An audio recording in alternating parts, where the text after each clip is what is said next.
নমস্কার বন্ধুরা, কেমন আছেন সবাই? সিংরাজ প্লেটে আপনাদেরকে স্বাগত জানাই। আজকে আমি বানাবো মেথি শাকের পরোটা। তার জন্য আমি সর্বপ্রথম মেথি শাকটাকে বেছে নেব। শাকটাকে আমি প্রথমে মশলা দিয়ে ভেজে নেব, তাই জন্য আমি প্রথমে কড়াইয়ে তেল দিয়ে দেব। তেলটা আমি অবশ্যই সাদা তেল ব্যবহার করেছি, আপনারা চাইলে সরষের তেলও ব্যবহার করতে পারেন। তেলটা গরম হয়ে গেছে, আমি ফোড়নে দেবো কালো জিরে। কালো জিরেগুলোকে আমি হালকাভাবে ভেজে নেব। এরপর দিয়ে দেবো আমি আদা বাটা।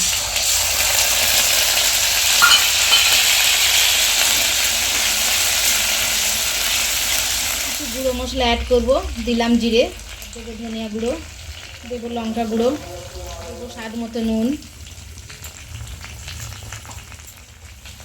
সব শেষে দিলাম চিনি।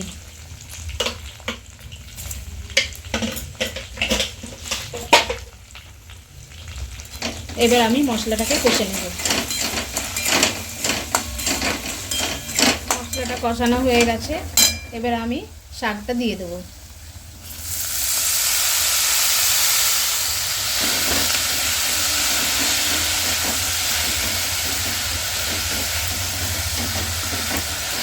শাকটা আমার ভাজা ভাজা হয়ে গেছে, এবার আমি নামিয়ে নেব।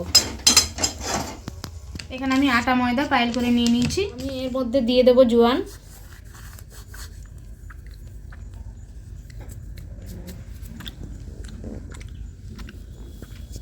এরপর আমি দিয়ে দেবো শাক ভাজা।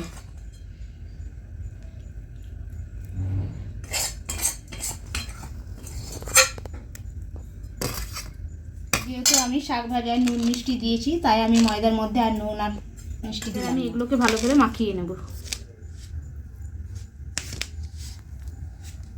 সব উপকরণগুলোকে ভালো করে মাখানো হয়ে গেছে, এবার আমি জল দিয়ে এটাকে মাখবো। ময়দাটা মাখা হয়ে গেছে, এবার আমি এটাকে 10 মিনিট চাপা দিয়ে রেখে দেবো।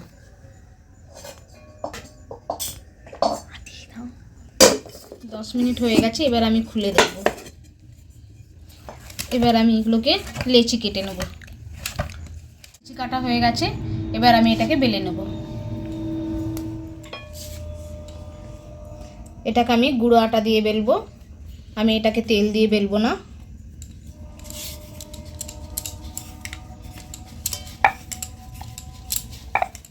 একটা হয়ে গেছে বেলা, এবার আমি এটাকে ভেজে নেব।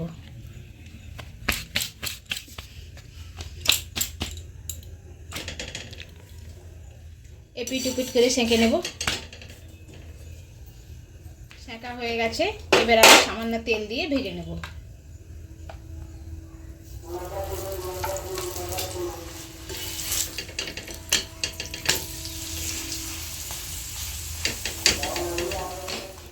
ভাজা হয়ে গেছে, এবারে তুলে নেব। তৈরি আমাদের মেথি শাকের পরোটা। আপনারা শীতের স্পেশাল একবার হলেও মেথি শাকের পরোটা বানিয়ে দেখবেন। কেমন হয়েছে কমেন্ট করে অবশ্যই আমাকে জানাবেন।